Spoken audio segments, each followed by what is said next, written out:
எஜமானனே, என் இயேசு ராஜனே, என் எண்ணமெல்லாம் என் ஏக்கமெல்லாம் உம் சித்தம் செய்வதுதானே. என் எண்ணமெல்லாம் என் ஏக்கமெல்லாம் உம் சித்தம் செய்வதுதானே. பிதா குமாரன் பசுத்தாவி நாமத்தினால் நம் அனைவருக்கும் கிருபையும் சமாதானம் உண்டாவதாக.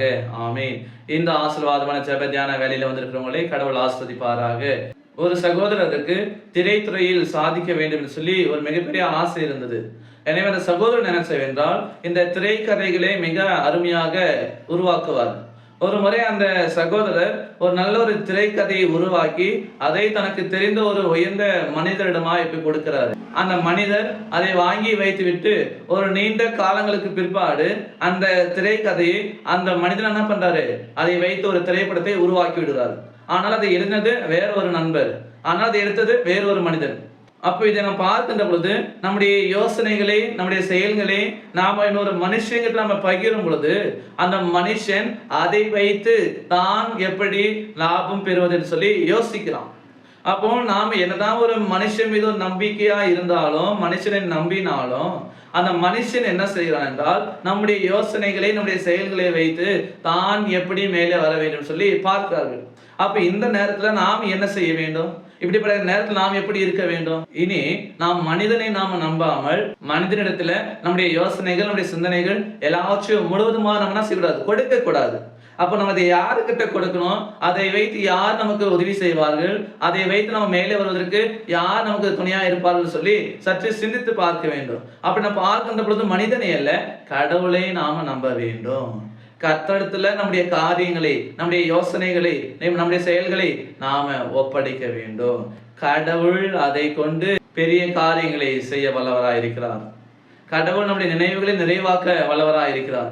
அதான் இன்றைக்கு நம்ம வேதத்தில் நாம் பார்க்கிறோம். நீதிமொழிகள் 22ஆம் அதிகாரம் 3வது வசனம் இப்படியாக சொல்கிறது, உன் செயல்களை கர்த்தருக்கு ஒப்புவி, உன் யோசனைகளை அவர் நிலைக்க செய்வார்.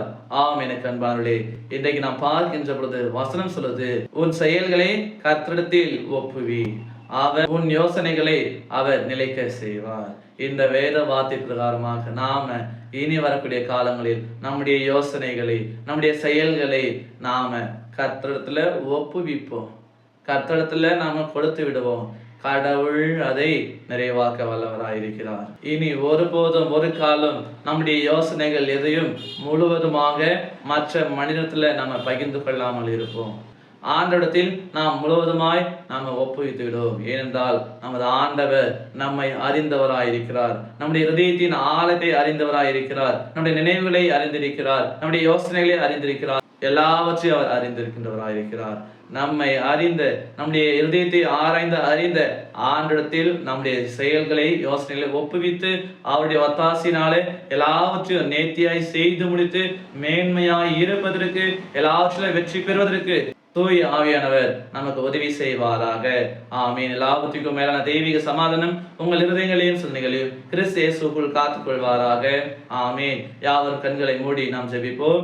நேற்றும் இன்றும் என்றும் மாறாத வான்லோக பிதாவே, இந்த சந்தோஷமான தியான வேலைக்காக நாங்கள் நன்றி படைக்கிறோம். அப்படியாக நாளிலும் கூட நாங்கள் என்னுடைய யோசனைகள் என்னுடைய செயல்களை நாங்கள் யாரிடத்தில் பகிர வேண்டும், யாரிடத்தில் சொல்ல வேண்டும் என்பதை நாங்கள் சிந்தித்து பார்ப்பதற்கு நீர் உதவி செய்து அதற்காக நாங்கள் நன்றி படைக்கிறோம். அப்படியாக இனி வரக்கூடிய காலங்களில் நாங்கள் எல்லாவற்றையும் சக மனிதரிடத்துல முழுவதுமாய் நாங்கள் பகிராதபடிக்கு நீர் எங்களுக்கு உதவி செய்வீராக.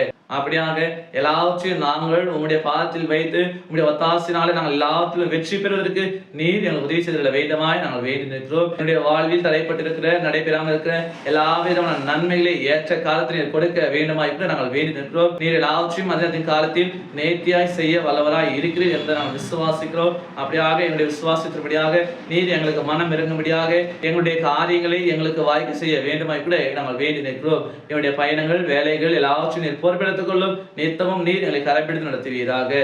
துதி கன மகிமை உமக்கு செலுத்துகிறோம். மீட்பர் இயேசுவின் திருப்பாதம் பணிந்து ஜெபிக்கிறோம் அன்பின் பிதாவே.